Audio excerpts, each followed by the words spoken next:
Hi everyone, Justine Lezzie here, intuitive reader and teacher, and I help awakened and sensitive souls intuitively navigate this crazy world.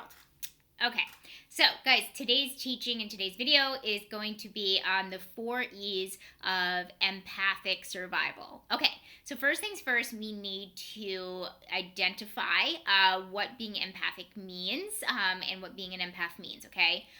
So everybody kind of has different definitions about it. My best analogy is looking at it as a temperament because there has been studies done where they can prove that you have a more sensitive central nervous system as well as mirror neurons in the brain. I hope I got that right. Again, scientifically, I'm not neurologically, I'm not a expert, but I am spiritually, right? Because this is a spiritual temperament, and it can kind of bleed over into that world, right? And that's what I handle, right? And what I'm an expert at. So, and what does that mean? That means that we're basically giant sponges. We have a very a sensitivity about us, as well as a high threshold of empathy.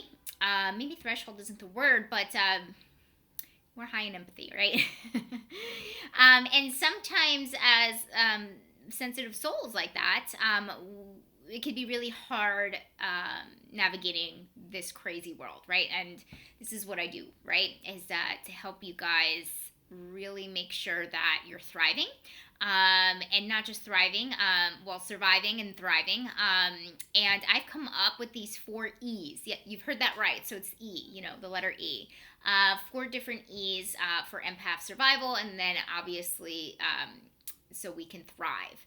I'm just going to jump right into it. Hopefully these make sense and resonate with you. Please subscribe to my channel to get more content like this. And if these resonate, please put it in the comments below. All right, so the first thing, I just want to jump right into it. Empathic abilities, okay? We have, on top of being extra sensitive, on top of having empathy, we have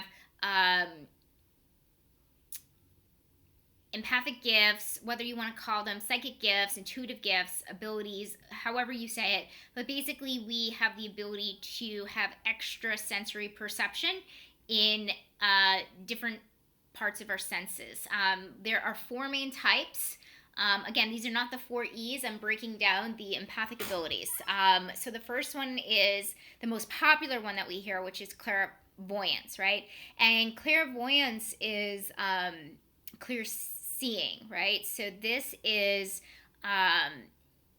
extra sensory perception in sight, which means that think of it kind of like having a movie theater in your head. People that are strong in clairvoyance have very, very clear, vivid dreams, that kind of thing. So they can see through sight, extra sensory perception, right? The second most popular one, I believe, is clairsentient, which a lot of empaths have, especially if you're extremely, extremely emotional and really are an intuitive empath. This is clear feelings, right? So you actually perceive the world through feelings as well as extrasensory perception in the way of these feelings, right? So you're the type that can walk in a room and feel that there was a fight, or you can meet someone and know how they're feeling. You can even take it on yourself, right? That's what empaths do. That's, I would probably say, one that's pretty popular. The third kind is claircognizant, which is a clear knowing. So it's extra sensory perception in the knowing, which means that you could be called a know-it-all pretty much your whole life. But you really know things without actual proof, right? It's a gut feeling. It's that inner knowing that we have. And the fourth kind, which is the least popular, I would say, is definitely clairaudient, which means clear hearing and extrasensory perception in sound. Now, this could be taps. This could be hearing your name. This could be voices, that kind of thing. So that is actually the least popular. Now, Why did I just quickly go? Obviously, you can go more in depth. I can do a whole video on each of them, but why I'm mentioning this is because if we don't get these under control or really get to a point where we can understand them, it could be really detrimental. You could think that you're going crazy. You could realize that you're different, but you don't know how, because you don't rationalize or use logic first and foremost. You might use one of these gifts before your mind, because you are so intuitive. It's so important to understand that you're not crazy, and these are ways of being, and these are intuitive abilities, empathic abilities, psychic gifts, however you want to say it. Now, I strongly believe that not just people that are empathic have this. However, we are highly intuitive and highly psychic. Not to say, again, that other people cannot experience these things. In fact, everybody does. We're all given the gift of intuition 100%. Universe, God, source energy gives us these abilities to navigate this crazy world, right? We just tend to lead with it or feel it more or am extra sensitive to it, right? But it's so important that we get this under control and we know how why it's happening to us, and how we can use it to live, right? All right, so the second thing I want to move on is energy management. And this really has to do with the acknowledgement that everything is energy, including you, including people's feelings, people's thoughts, people's actions, your thoughts, your feelings, places, people, jobs, everything you can think of is energy. Food is energy, money is energy, absolutely everything is energy. So what does this mean? We need to manage all of this overload and this overstimulation that is happening. We need to find out what our boundaries are and what we can allow, what we cannot at any given time. So lots of empaths really spend a lot of time alone, especially if you're introverted. And guys, this is probably going to blow your mind, but not all empaths are actually introverted. Some of them are extroverted, very little percentage, but they are. I've seen it. I've met a few of them. I am one that is introverted. But basically, you need to spend a lot of time alone because you can experience overload. And if you don't have any boundaries, you're going to burn yourself out. You're going to overstimulate yourself. It's not a fun thing. You need to learn to say yes, and you need to say no instead of saying yes, to commitments, to people, to favors, to requests, to working overtime when you actually need it, okay? Because again, guys, everything is energy and we are in control and we make all of the decisions about our lives.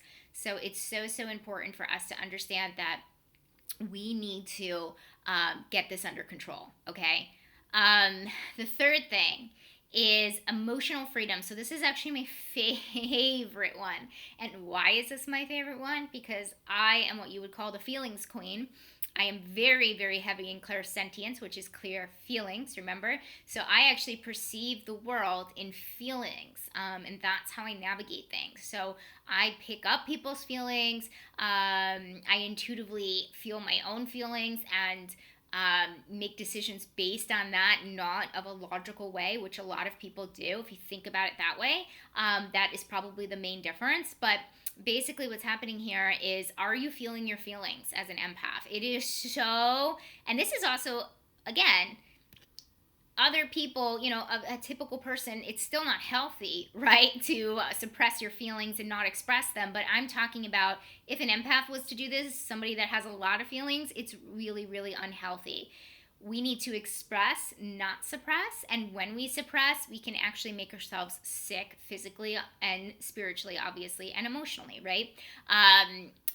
Those feelings are, again, energy, like everything else is. Everything is energy, and we need to get that energy out. And it's so important that we express, whether that's with somebody that we trust, with a therapist, with a coach, with our journal, in ways that we can actually get it out. Because guys, let's not forget, I say this a lot of times, but it's so true, and it may seem basic, but it's common sense is not that common. So I must say, feelings need to be acknowledged, felt, and released. People don't tend to do this because it is painful. I understand we can experience a wide range of emotions that are super, super painful, but they really need to be expressed and not suppressed, okay? So feel your feelings, and it is so important to get that under control, because you want to be an emotionally healthy adult. And again, I know it sounds very common sensey, but it's really not. A lot of adults do not feel their feelings, and it can come out in different ways, especially addictions and destructive patterns and things in the negative side of things. So it's so, so important, right? And also, we don't want to make ourselves sick, as I mentioned before. Okay, so the fourth thing here is empowering relationships. Sorry, I'm like reading off of, I made notes here. But the fourth thing is empowering relationships. And this is so, so important for so many reasons. I don't know who originally said this, but we become like the 5 people that we spend the most time with. That is 100% true based on knowing energy is everything alone, just by that one fact. And basically, as empaths, we can take on other people's stuff, right? And a tip, by the way, and this could help with survival and thriving, is that we must ask ourselves, are these my feelings, or are these someone else's feelings, right? Because we have the ability to pick up others, right? But we need to make sure that we're spending time with other emotionally healthy people, or healthy people in general, like-minded people in general. And also, we need to be very mindful of codependency within relationships. And I'm not just talking romantic, I'm talking family-wise, friends-wise, and even work-wise, right? We need to make sure we're cultivating healthy relationships with those boundaries that I mentioned earlier, as well as I say like-minded people only because I don't want you to feel like you're some type of alien, or not fitting in because you're not like everybody else, because that's okay. It's pretty great that we're like this, right? And if we can cultivate all 4 of these E's, all 4 of them, which is controlling our empath abilities and really kind of understanding them, energy management, emotional freedom, expressing our feelings, right? And then our empowering relationships, and we can see our being empathic as more of a gift instead of a curse, because it's not a curse, guys.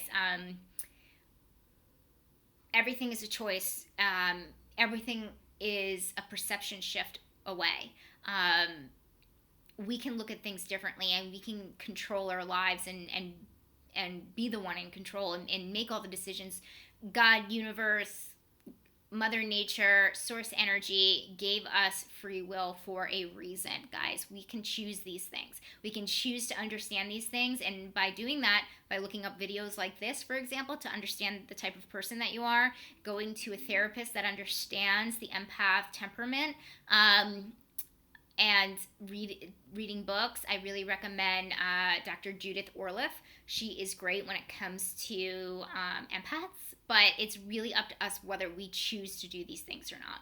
So it's so, so important that we understand that we can absolutely thrive in this world as the way that we are, and the world actually needs people like us. So it's so, so important to really kind of get into a healthier place when it comes to being an empath. So I hope this helped, guys, and if it resonated, please put something in the comments. I'd love to hear from you, and please subscribe to my video. Please like my video and subscribe to my channel if this stuff resonates with you, and I will definitely be putting out more content. So I will see you guys next time, and thanks for tuning in. Bye.